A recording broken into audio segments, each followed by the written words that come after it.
Hello అండి, welcome to all stories. ఇవాల్టి కథ పల్లెటూరు ఎపిసోడ్ 6. కథ రాసిన వారు దద్దనాల రంగనాయకమ్మ. రాఘవుల తోటకు తీసుకెళ్తాను. ఆ తర్వాత కొబ్బరి తోటలోంచి మన తోటలోకి వచ్చి కాసేపు చెరువులో ఆడుకుందాం. లేకపోతే తీసుకెళ్ళను అన్నాడు కృష్ణమోహన్. బావుంది షరతు అంది మూతి ముడుచుకొని ఇందిర. బావుండకపోతే మానే, మోటబావి లేదు గీటబావి లేదు. తీరా అవి చూశాక చెరువులో దిగనంటే ప్రశ్నార్థకంగా చూసింది ఇందిర. అబ్బో, గడుసుదానివే, ఎత్తుకు తీసుకెళ్తాను చెరులోకి. ఇంతకీ నా బలవంతం ఏమీ లేదు సుమా.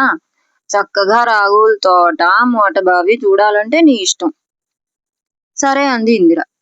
ఆ సాయంత్రం ముగ్గురు మోటబావి చూడటానికి వెళ్లారు. అది కూడా మామిడి తోటే. తోటకు మధ్య అగాధం లాంటి బావి. బావికి చుట్టూ ఏమీ లేదు. ఒకవైపున కొయ్యలు పాతి ఉన్నాయి. వాటికి ముందు 4-5 గజాల వరకు చోటు నలిగి ఉంది. తోలుతో కుట్టిన పెద్ద పెద్ద బాణలుంటాయి. బాణని లావుపాటి తాడుకు కడతారు. ఈ కాస్త మేరలో ఎడ్లు వెనక్కి ముందుకి నడుస్తుంటాయి. వెనక్కి నడిచి బావి దగ్గరికి రాగానే బాణ నీళ్లలో మునుగుతుంది. ఎడ్లు ముందు నడుస్తుంటే పైకొచ్చి ఆటోమేటిక్ గా నీరు బోధిలో పడుతుంది. బోధి వెంట చెట్లకు పోతుంది. దీన్ని మోట తోలటం అంటారన్నమాట. తెలిసిందా? విశదీకరించాడు కృష్ణమోహన్ బావిని చూపిస్తూ. దగ్గరికి వెళ్లి చూడటానికి భయం వేసింది ఇందిరకు. వెళ్ళొద్దు, కళ్ళు తిరుగుతాయి అన్నాడు కృష్ణమోహన్. మామయ్య, మన ఊరికి కరెంట్ వస్తే నీళ్లు తోడటానికి మిషన్ పెట్టిస్తాట రాఘవులు అంది తులసి. ఇప్పట్లో ఎక్కడా మనకి కరెంటు అన్నాడు. మరి ఏతాం ఎలా ఉంటుంది అంది ఇందిర. పెడదాం, అది ఇలా నుయ్యిలా ఉండదు. కాస్త వెడల్పుగా చిన్న కుంటలా ఉంటుంది. చూస్తే తెలుస్తుంది, పదండి. 4-5 మళ్ళు దాటించి ఏతాన్ దగ్గరికి తీసుకెళ్లాడు. ఇలాంటిదేదో సినిమాలో చూశాను నేను అంది ఇందిర ఏతాన్ చూస్తూనే. దీనికి ఎడ్లను ఉపయోగించరు. అదిగో కొయ్య మీదికి మనిషే ఎక్కి కాస్త వెనక్కి వస్తూ ఉంటాడు. ఒడ్డు దగ్గరకు వచ్చిన నీటిని డొప్పల్ని మరో మనిషి అందుకొని పక్క బోధిలోకి పోస్తాడు. పనిచేసేటప్పుడు చూస్తే బాగుంటుంది ఇందిరా. ఈ వర్షాకాలంలో నీరెవరికి కావాలి అన్నాడు కృష్ణ. దిగుడు బావంటే అదెలా ఉంటుంది అంది ఇందిర. భలేదానివే నువ్వు, తులసి కబుర్లట్టుకు నా ప్రాణాలు తోడేస్తున్నావు. మోట తోడినట్టు. అసలు ఈ ఊళ్ళో దిగుడు బావులే లేవు. నువ్వెక్కడ చూసావు తులసి? మా నాన్నగారు ఊర్లో చూశాను. నువ్వు చూసావా అని అడిగాను. కానీ ఇక్కడున్నాయనా ఏమిటి అని అంది తులసి మూతి 3 వంకర్లు తిప్పి. దిగుడు బావంటే ఏం లేదు ఇందిరా. లోపలికి దిగటానికి ఒడ్డు వెంటే గుండ్రంగా నీళ్ల దాకా మెట్లుంటాయి. సుజాత వాళ్ళ నత్తగుళ్ళ మేడ మెట్లెక్కటం నీకు అలవాటే గదు. అదే మాదిరి. కానీ చాలా ధైర్యం గలవాళ్ళు తప్ప దిగలేరు. ఇహ పోదాం పదండి మన తోటకి. ఇందిరకి సుజాత గుర్తొచ్చింది. ఆ పల్లెటూళ్ళలో ఏం చూస్తావిందు, హాయిగా హైదరాబాద్ ఎక్స్కర్షన్ వెళ్దాం అంది.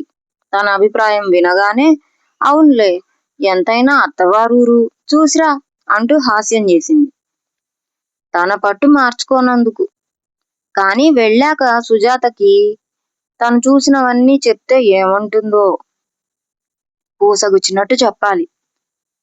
ఏమిటి మాట మంచి లేకుండా తెగ ఆలోచిస్తున్నావే అన్నాడు కృష్ణమోహన్. సుజాత గుర్తొచ్చింది అంది ఇందిర. మరి నీకు? మా నాన్న జ్ఞాపకానికి వస్తున్నాడు నవ్వింది తులసి. ఓహో, ఇలా ఊహల్లో కొట్టుకుపోతే చాలా చిక్కు. చెరులో ఒక్క మునుగు మునిగితే కావలసినంత హుషారు అన్నాడు హుషారుగా కృష్ణమోహన్.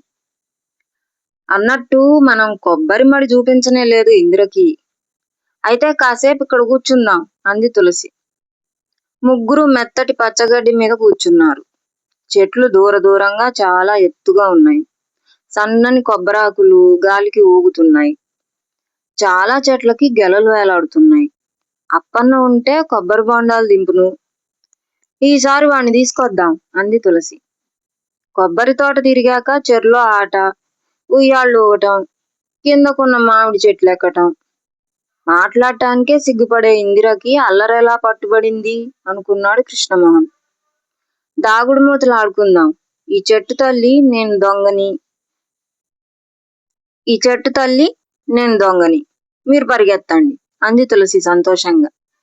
నాకు పరిగెత్తటం రాదు బాబు, తొందరగా దొంగ అయిపోతాను, నాకెవరూ దొరకరు అంది ఇందిర.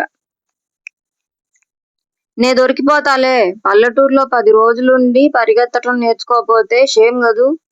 మరి పరిగెత్తు, తులసి వచ్చేస్తుంది. ఇందిర చేయబట్టుకు పరిగెత్తాడు కృష్ణమోహన్. చాలాసేపు తులసి మామయ్యనే కవ్వించింది. ఎంతకీ దొరక్కపోతే ఇందిరని అంటేసుకుంది. ఇందిర దొంగ అయింది. కృష్ణమోహన్ వెనక పరిగెత్తింది. 2 నిమిషాలు అందకుండా తిరిగి ఎక్కడ ఆట మానేస్తుందోనని భయం వేసి దొరికిపోయాడు. అదేమిటి, నాకంటే బాగా పరిగెత్తిందా ఇందిర, కావాలని దొరికిపోతే నేను అసలు ఆడను అంటూ వెళ్లి కింద చతికిలబడింది తులసి కోపంగా. దాన్ని బ్రతిమాలి ఆటలోకి తీసుకొచ్చేసరికి పెద్దలు దిగొచ్చారు. కృష్ణ ఇందిరని కాసేపు కవ్వించి వదిలేసి తులసిని తరిమి పట్టుకున్నాడు. ఇక చాలు బాబు ఆట, పగరుస్తూ అంది తులసి. అబ్బా, ఎంత పరుగు తీసింది, చచ్చాను పట్టుకోవడానికి.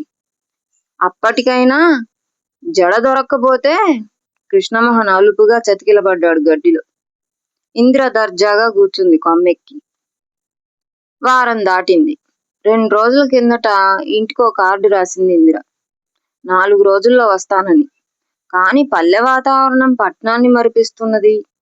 సహజమైన ప్రకృతి శోభ చూస్తున్న కొద్దీ పట్నంలో పార్కులు, బీచ్లు కృత్రిమంగా దోస్తున్నాయి.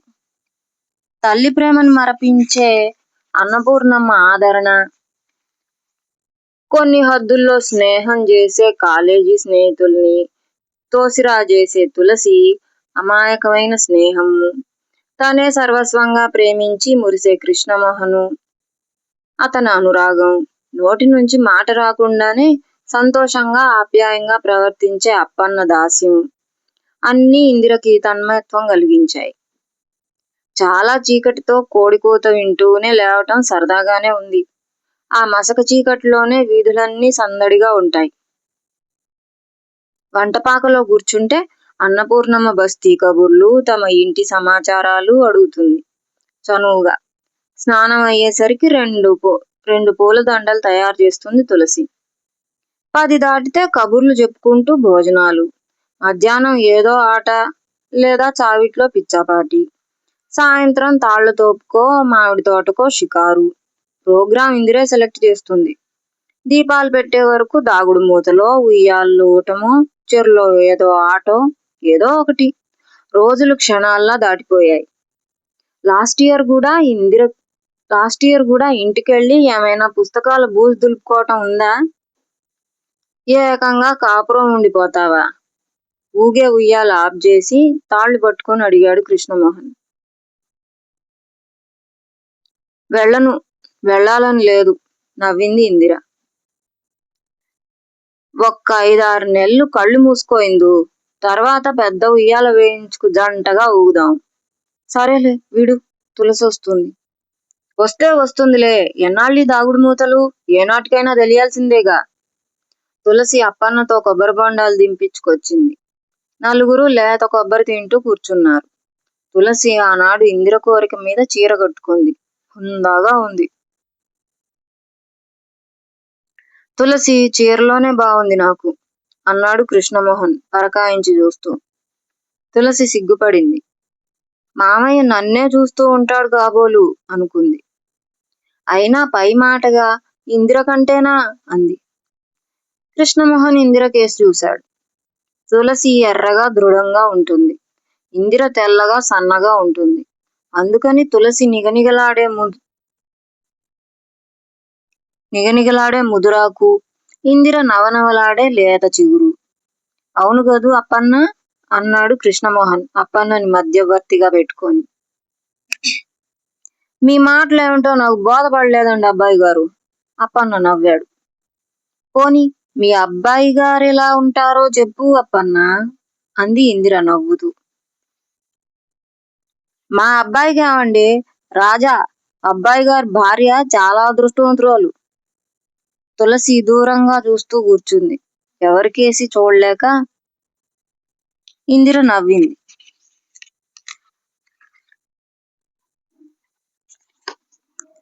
ఆ రాత్రి భోజనాలు తదనంతరం పడుకోవటానికి పైకొచ్చిన తులసి మంచినీళ్లు తేవటం మర్చిపోవటం వల్ల కిందకెళ్ళింది.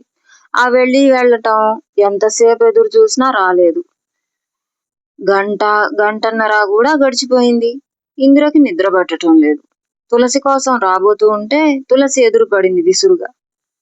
ఏమిటి వెళ్ళినట్టే వెళ్ళి ఉండిపోయావు అంది ఇందిర వెనక్కొస్తూ. తులసి మాట్లాడలేదు. మౌనంగా వచ్చి మంచం మీద అటు తిరిగి పడుకుంది. ఇందిరకేమీ అర్థం కాలేదు. ఏమిటి తులసి, ఎవరేమన్నారు అడిగింది. ఎవరేమంటారు అంటే ఏం ఊరుకోను, చెళ్ళుమని జవాబు చెప్పింది. ఇందిర తెల్లబోయింది. ఈ 10 రోజుల్లో ఎప్పుడైనా తులసి ఇంత నిరసనగా మాట్లాడిందా? అయితే నీకు కోపం దేనికొచ్చింది? నాకేం కోపం లేదు, తాపం లేదు. నాలాంటి దానికి కోపం వచ్చేం లాభం? ఏమిటి తులసి చిత్రంగా మాట్లాడుతున్నావు? నేనేం చేశానని? తులసి మాట్లాడలేదు. ఇందిర తులసి మంచం మీద కూర్చొని అంది. నీకెందుకో నా మీద కోపం వచ్చింది తులసి. నేనేం పొరపాటు చేసినట్టు?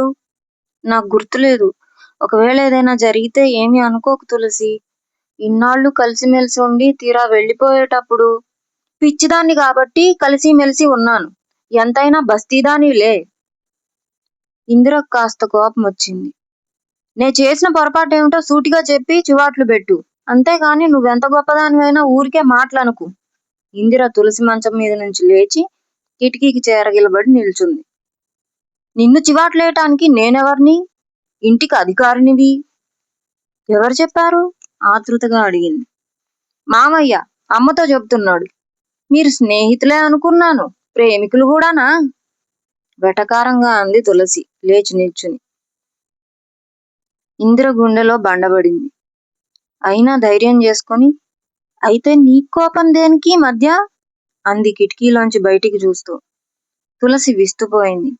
నాకు కాకపోతే ఎవరికొస్తుంది కోపం? మామయ్యకి నాకు పెళ్ళవుతుందని తెలుసా?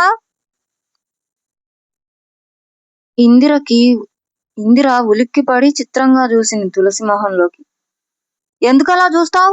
మా అమ్మ చచ్చిపోయిన క్షణం నుంచి మా అమ్మమ్మ అదే ఉద్దేశంతో దగ్గరికి తీసింది. పెళ్ళంటూ జరగలేదు గాని మామయ్య పెళ్ళంగానే చలామణి అవుతున్నాను. ఇంతవరకు మామయ్య కూడా అడ్డు చెప్పలేదు. మరి నిన్ను చూసి మోసపడ్డాడేమో తెలీదు.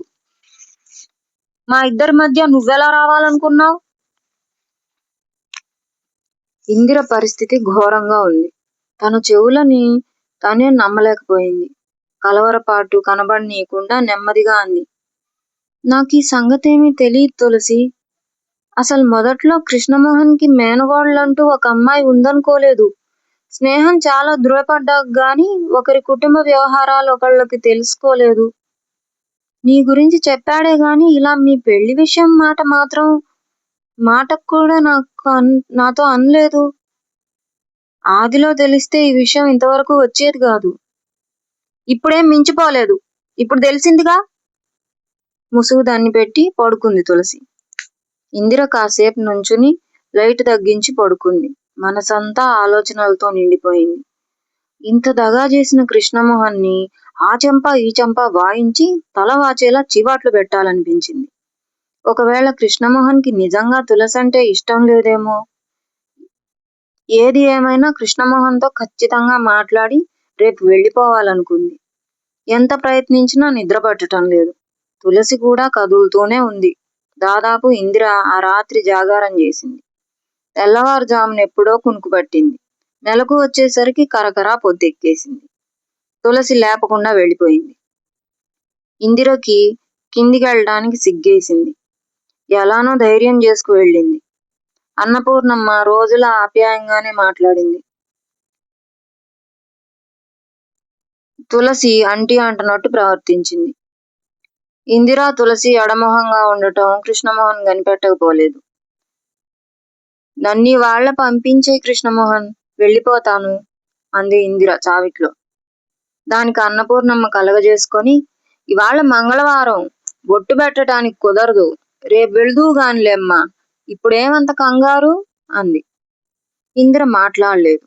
ఆ సాయంత్రం తులసి తోటకు రానుంది. నాకు తలనొప్పిగా ఉంది, మీరిద్దరూ వెళ్ళండి అంది. విషయాలన్నీ తోటలో మాట్లాడొచ్చని ఇందిర కృష్ణమోహన్తో బయలుదేరింది.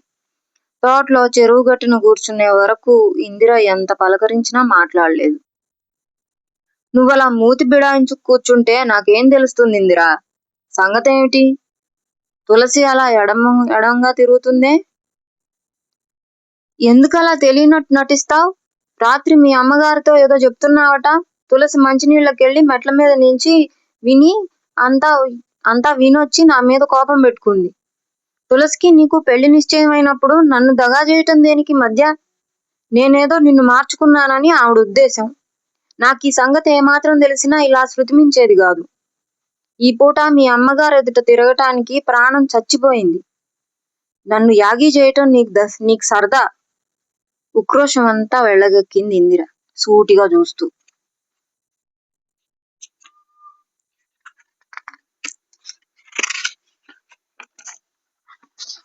కృష్ణమోహన్ తాపీగా విన్నాడు. అయిందా నీ లెక్చరు? పిచ్చిందు, నిన్ను దగా చేస్తానా? నిన్ను యాగి చేసి నేను గుట్టుగా ఎలా ఉంటాననుకున్నావు? చిన్నప్పటి నుంచి తులసిని నా పెళ్ళాంగానే పరిగణిస్తున్నారు అంతా. నేను కొంతకాలం పెళ్లి గురించి ఆలోచించలేదు. పెళ్లి మీద నాకు ఆలోచనలు రావటం మొదలైనప్పటి నుంచి ఏనాడు తులసిని నా పక్కన ఊహించుకోలేదు. అవసరం వచ్చినప్పుడే ఆ విషయం చెప్పొచ్చని ఊరుకున్నాను. రాత్రి యథాలాపంగా నిన్ను గురించి అమ్మని అడిగాను. చాలా గుణవంతురాలు, గర్వం అతిశయం ఏమీ లేవు. చదువుకున్నప్పటికీ మనలో కలిసిపోతుంది అలా చాలా చాలా పొగిడేసింది నిన్ను. సమయం చూసి ధైర్యం చేసి అనేశాను. అందుకే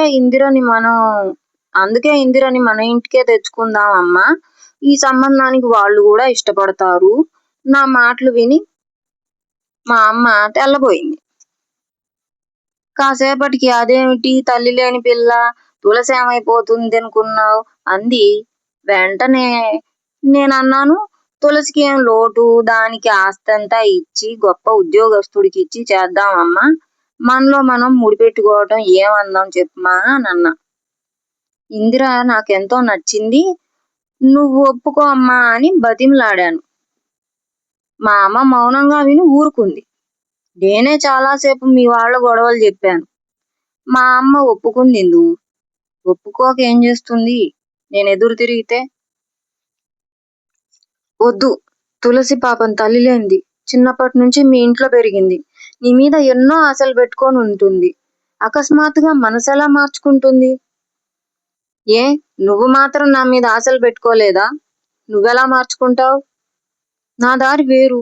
మార్చుకోకపోతే అనుభవిస్తాను. తులసికేం కర్మ నిన్ను వదులుకోవటానికి? మీ కర్మలు అనుభవాలే గాని నా లెక్కేం లేదన్నమాట. తులసిని భార్యగా చేసుకోలేనిందు. అది నా కళ్ళ ముందు పుట్టింది. నేను ఎత్తుకాడించాను. నేను చూస్తుండగానే పెరిగి పెద్దయింది. దాన్ని ఏనాడు కూడా ఒంటరిగా పలకరించాలనిపించలేదు. నిన్ను చూస్తే మనసు పరవశమవుతుంది. దాన్ని చూస్తే అటువంటి భావాలే రావు. కానీ తులసి నేనేదో చేస్తున్నానని భ్రమపడుతోంది.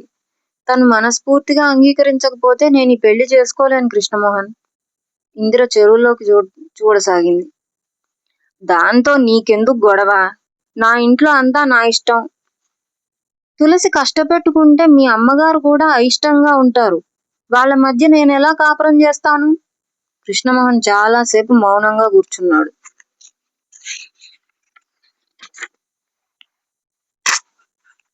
సరేలే, రేపటికి నీకే తెలుస్తుంది. ఈ మాత్రానికే అంత మండిపడ్డావు నా మీద? నన్ను నమ్మిందు, నిన్ను వదులుకోలేను. ఒకే చోట పుట్టి పెరిగిన వాళ్ళు. నాకు తెలుసు. తులసికి చెప్పు, తనిష్టపడితే హాయి కదూ. ఇందిర లేచి నిల్చుంది. ఇంటికొచ్చేసరికి పొద్దుపోయింది. తులసి దీపం వెలిగించి చావిట్లో పెడుతోంది. రాత్రి భోజనాలయ్యాక ఇందిర పైకి వెళ్ళిపోయింది. కాసేపటికి తులసి వెళ్ళబోతుంటే కృష్ణమోహన్ మంచినీళ్లు తెచ్చిపెట్టమని చెప్పి వీధి గదిలోకి వెళ్ళి కిటికీ దగ్గరగా వేసి ఉన్న మంచం మీద కూర్చున్నాడు. తులసి వెండి గ్లాసులో నీళ్లు తెచ్చి డ్రాయర్ మీద పెట్టి వెళ్ళిపోబోయింది. ఇలా తెచ్చిపెట్టు, అక్కడే పడితే నాకెలా అందుతుంది? తులసి నిర్లక్ష్యంగా గ్లాస్ అందించి వెళ్ళబోయింది. కూర్చో తులసి, నీతో మాట్లాడాలి. నాతో ఏం మాటలుంటాయి? చదువుకున్నానా, అఘోరించానా? నిల్చునే అంది. అందుకే మాట్లాడాలి నీతో. చదువుకుంటే ఎదటి వాళ్ళని అర్థం చేసుకునేదానివి. సరే గాని ఇవాళ తోటకి రాలేదే? గ్లాస్ కిటికీలో ఉంచుతూ అడిగాడు. నేనెందుకు మధ్య? ఇన్నాళ్ళు ఎందుకొచ్చావు? ఇన్నాళ్ళు తెలియలేదు. ఇప్పుడేం తెలిసింది? అసలు నువ్వు కూర్చో. నీతో చాలా మాట్లాడాలి. అక్కర్లేదు, చెప్పు. కాసేపు నించుంటే అలసిపోయే సుకుమారిని గాను. తులసి నించునే ఉంది. కృష్ణమోహన్ క్షణం ఊరుకొని తిరిగి అన్నాడు. నీతో వాదన పెట్టుకోవాలని నాకు ఉద్దేశం కాదు. సామరస్యంగా చెప్తాను, విను. సరసంగా నీ అభిప్రాయాలు చెప్పు. కూర్చుంటే మాట్లాడుకోవటానికి బాగుంటుంది తులసి. తులసి ఇంకా మొండిగా ఉండలేకపోయింది. కృష్ణమోహన్ పక్కన కూర్చుంది. ఇందిరని ఏమడిగావు? తులసి మాట్లాడలేదు. నువ్వు చెప్పకపోతే పోనీ, ఇందిరే చెప్పింది. ఇందులో తప్పేం లేదు. నీకు నాకు పెళ్ళని మన వాళ్ళు అనుకునే గొడవ నేను తనకి చెప్పలేదు. రాత్రి నువ్వు చెప్పావు కాబోలుగా. తనేమంటుందో తెలుసా? తులసి తల్లి లేనిది, చిన్నప్పటి నుంచి అనుకున్న సంబంధం. తను చాలా కష్టపడుతుంది. తులసి మనసు కష్టపడటం నాకు ఇష్టం లేదు. నువ్వు తులసినే చేసుకో అంటూ చెప్పుకొచ్చింది. నువ్వు నమ్మకపోతే చేయగలిగిందేమీ లేదు గాని, ఇంత మంచి ఇందిరని నువ్వు అపార్థం చేసుకున్నావు తులసి. కానీ నాకు నిన్ను చేసుకోవటం ఇష్టం లేదు. తులసి మొహంలో కోపం పొడి చూసింది.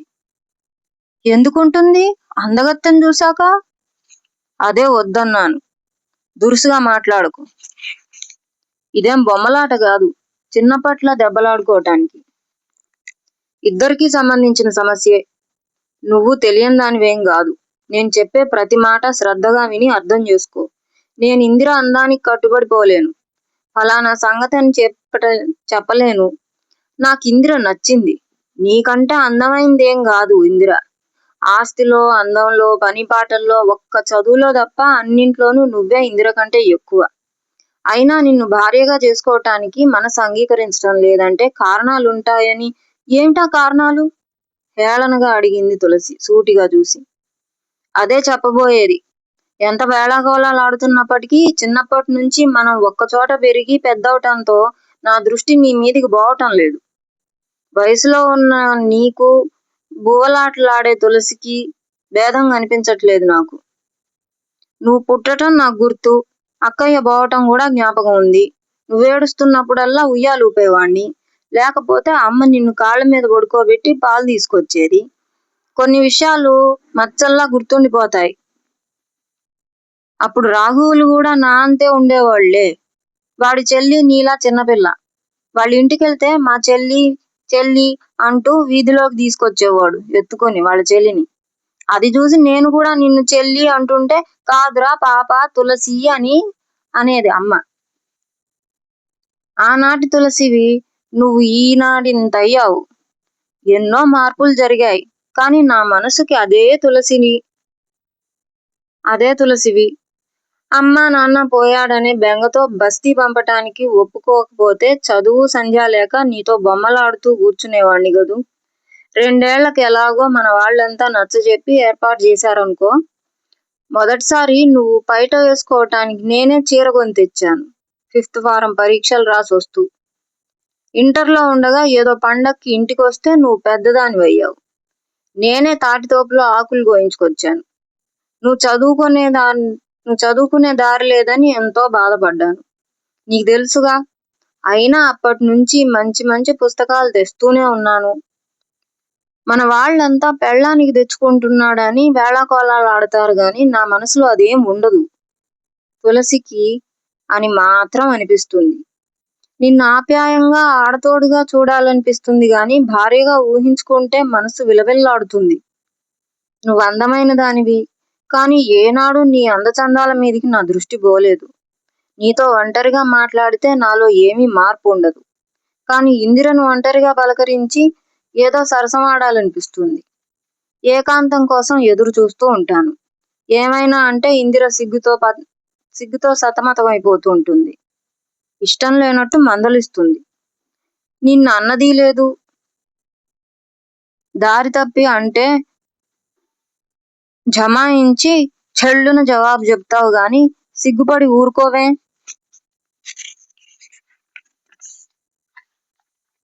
ఏకాంతంగా ఉన్నప్పుడు కూడా సామాన్యంగా తిరుగుతావు. స్వతంత్రంగా ముట్టుకుంటావు. ఇందిర చెయ్యి తగిలితే ఒళ్ళు జల్లుమంటుంది. నీ స్పర్శకు అలా అనిపించదు ఎందుకని? నా అభిప్రాయాలు అలా ఉంచి నీ సంగతి చూసినా అంతే తులసి. నీ మొగుడే అని ఎవరో జ్ఞాపకం చేస్తే లాంఛనప్రాయంగా పో అత్తా అనో ఏదో అంటావు. మరుక్షణం నుంచే మొగుడనే మాటే మర్చిపోతావు. నువ్వు ఆడదానివే కదా, మరి నీకు సిగ్గు లేదనుకోవాలా? ఈ వయసులో సహజంగా ఉండాల్సిన అనుభూతులు నీకు కలగటం లేదంటే కారణం ఒక్కటే తులసి, నేను నీ మామయ్యని. అదే సత్యం. నీ మనసులో నాటుకుపోయి ఉంటుంది. చిన్నప్పటి నుంచి చూస్తున్న నేనంటే నీకు చనువు, నిర్లక్ష్యం. సహజంగా నీలో దాగి ఉండే స్త్రీ గుణాలు బయటపడాలంటే మరో మగవాడు ఉండాలి, నేను తప్ప. ఆ వ్యక్తిని చూస్తే నీకు సిగ్గు ముంచుకొస్తుంది. కొత్త కొత్త ఆలోచనలు వస్తాయి. మనస్సుకి అనుభూతులు కలిగించలేని వ్యక్తిని భర్తగా గాని భార్యగా గాని చేసుకుని ఏం సుఖపడాలి తులసి? అసలు వింటున్నావా? ఆఫ్ చేసి కృష్ణమోహన్ తులసి మొహంలో మార్పుల కోసం చూశాడు. తులసి ముందుకు పడిన జడని వేళ్లతో రాస్తూ కూర్చుంది మౌనంగా. క్షణం ఆగి అంది, అయినా నేను బస్తీ పిల్లలా లేనని నీకిష్టం లేదు లెద్దు. నాకు తెలీదేమిటి? నీ నెత్తి. అర్థం చేసుకుంటావని విడమర్చి చెప్తుంటే తెలియనట్టు నటిస్తావే. అసలు నేనంటే నీకెందుకు ఇష్టమో చెప్పు. తులసి చూపు నేల మీద గుచ్చి అంది, ఇష్టమేమిటి? అమ్మ వాళ్ళంతా అంటారు. మరి లక్ష్మిని వాళ్ళ మేనమామ చేసుకోలేదా? అది వేరు. అతను చిన్నప్పటి నుంచి వేరే చోట పెరిగాడు. ఇంతసేపు చెప్పింది నీకు అర్థం కాలేదా? అమ్మ వాళ్ళు అంటారే గాని నీకు నువ్వు ఏమీ అనుకోవటం లేదన్నమాట, అవునా? మరి నేను పెళ్లి చేసుకోకపోతే పెళ్లి చేసుకోవటం మానేస్తావా? దేశం గొడ్డుపోలేదు నువ్వు చేసుకోకపోతే మానేయటానికి, పౌరుషంగా అంది తులసి గోడకేసి చూస్తూ. కృష్ణమోహన్ నవ్వాడు. నీ మనసంతా నీ మాటల్లో నీ చేతల్లో వ్యక్తం అవుతుంది తులసి. దేశం ఎప్పుడూ గొడ్డుపోదు. నన్ను మించిన వాళ్ళు కోట్లు. కానీ ఇందిరైతే నా కోసం మదన పడుతుంది. ఎంత గొప్పవాడినైనా నాకంటే తక్కువగా భావిస్తుంది. కానీ నీకు నా మీద దెబ్బతీయాలనే కోరిక పుట్టింది. మామయ్య దాటిపోతున్నాడనే బాధ లేదు. నా కోసం నీకు బాధ లేదంటే కారణం తెలుసా? నా మీద నీకు ప్రేమ లేదన్నమాట. నేను దక్కినా ఒకటే, దక్కకపోయినా ఒకటే. మరి నీకు ఈ కోపం ఎందుకు మా మీద? ఇందిర ఏం చేసింది మధ్య? కృష్ణమోహన్ తులసిని చూస్తూ అడిగాడు. నిన్ను అన్యాయం చేయను తులసి. పెద్ద ఉద్యోగస్తుడికే ఇచ్చి పెళ్లి చేస్తాను. హాయిగా పట్నాల్లో పెద్ద హోదాల్లో ఉంటావు. నీ భర్త నీకు దాసుడైపోతాడు. అన్ని సరదాలు అనుభవిస్తావు. నీకిది పుట్టిల్లుగా ఉంటుంది. నీ ఆస్తి నేను చూస్తూ ఉంటాను. అంత అందమైన భవిష్యత్తు సృష్టించుకోవచ్చు తులసి. దాన్ని బట్టి నా కోరిక కూడా తీరి నేను హాయిగా ఉంటాను. మనలో మనం ముడిపెట్టుకుంటే ఏముంది? ఇద్దరం ఒకే చోట పడి ఉండాలి. అందం చందం ఉండదు. చక్కగా నువ్వు అత్తవారింటికి వెళ్ళటం, పుట్టింటికి రావటం, ఇందిర నీకు అత్తయ్య కావటం, ఎంత సరదాగా సందడిగా ఉంటుంది మన ఇల్లు. ఏం తులసి? చెప్పు మరి, నీకెవరు కావాలి? డాక్టర్ గారి పెళ్ళానివి అవుతావా? ప్లీడర్ గారి? పో మామయ్య.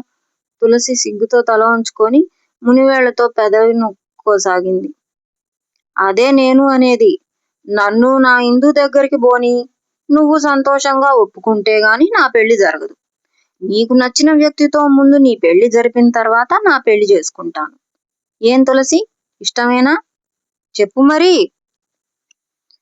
ఏమో బాబు, తెలీదు. అమ్మేమంటుందో. మనిద్దరికీ ఓకే అమ్మ కదూ తులసి. అందుకే మనం అన్నా చెల్లెళ్ళగా ఉండిపోతే హాయిగా ఉంటుంది. నువ్వు కష్టపెట్టుకోవని వింటే అమ్మ ఏమీ అందు. సంతోషంగా ఒప్పుకుంటుంది.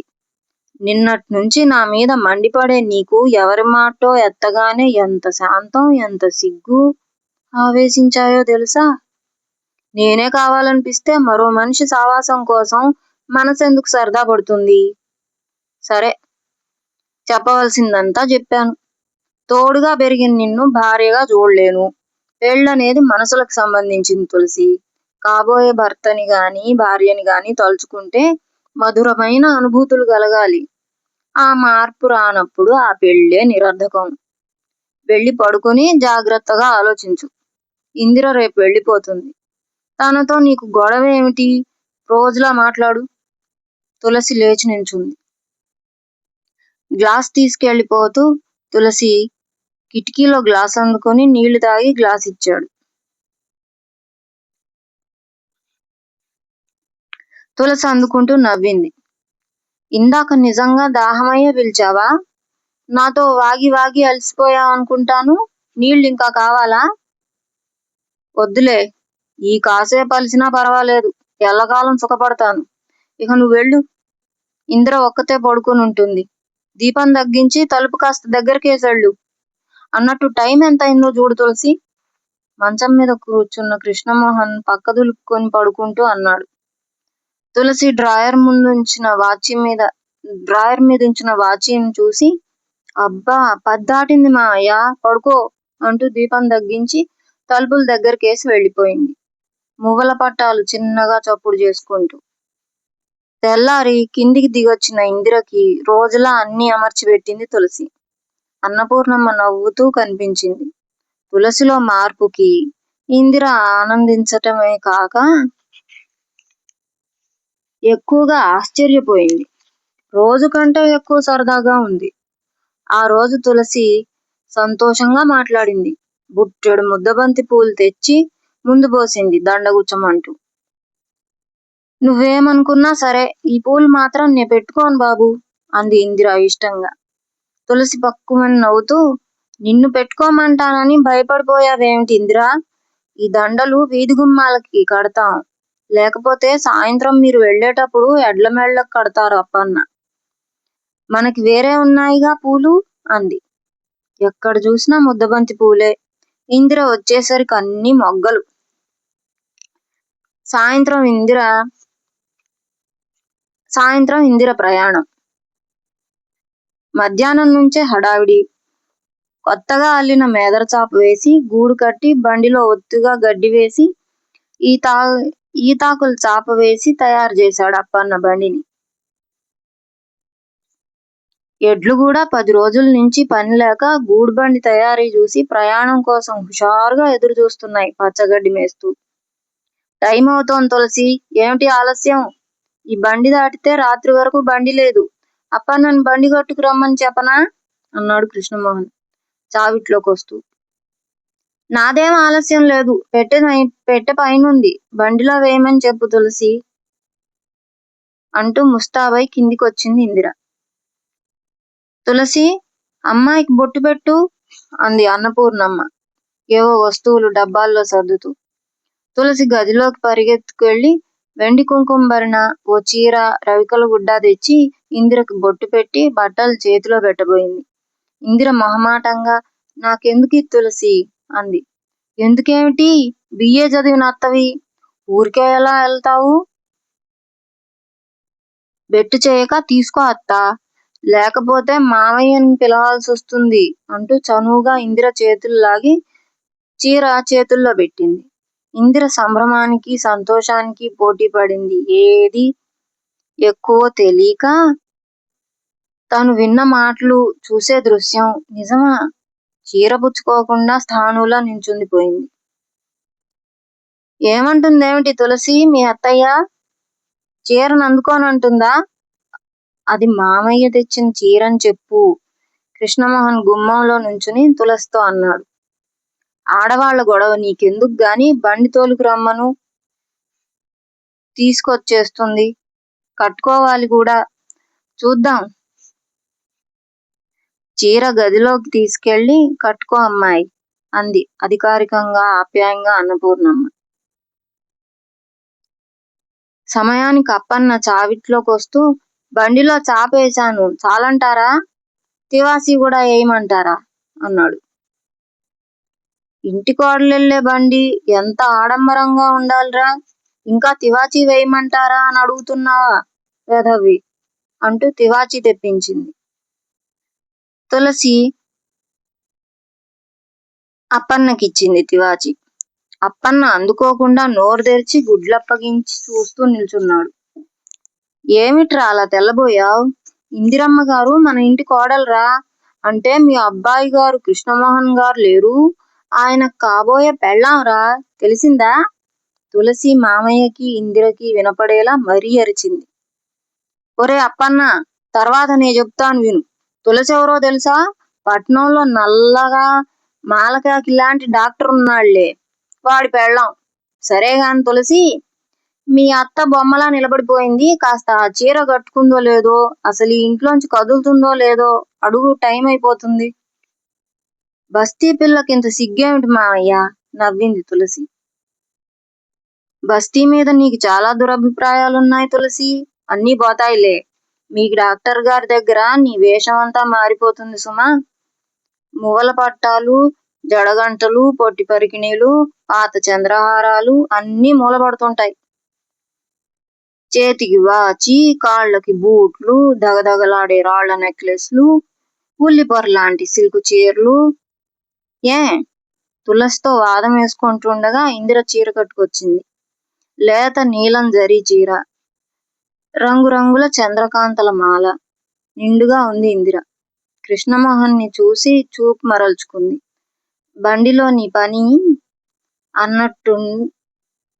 అన్నట్టుంది కృష్ణమోహన్ చూపు. నీటుగా ముస్తాబై ఉన్నాడు. ఇందిర విప్పి మడత పెట్టి ఉంచిన చీర, రవికెల గుడ్డ పెట్లో పెట్టింది తులసి. అప్పన్న ఏవో డబ్బాలు రెండు బండిలో వేయటానికి తీసుకెళ్ళాడు.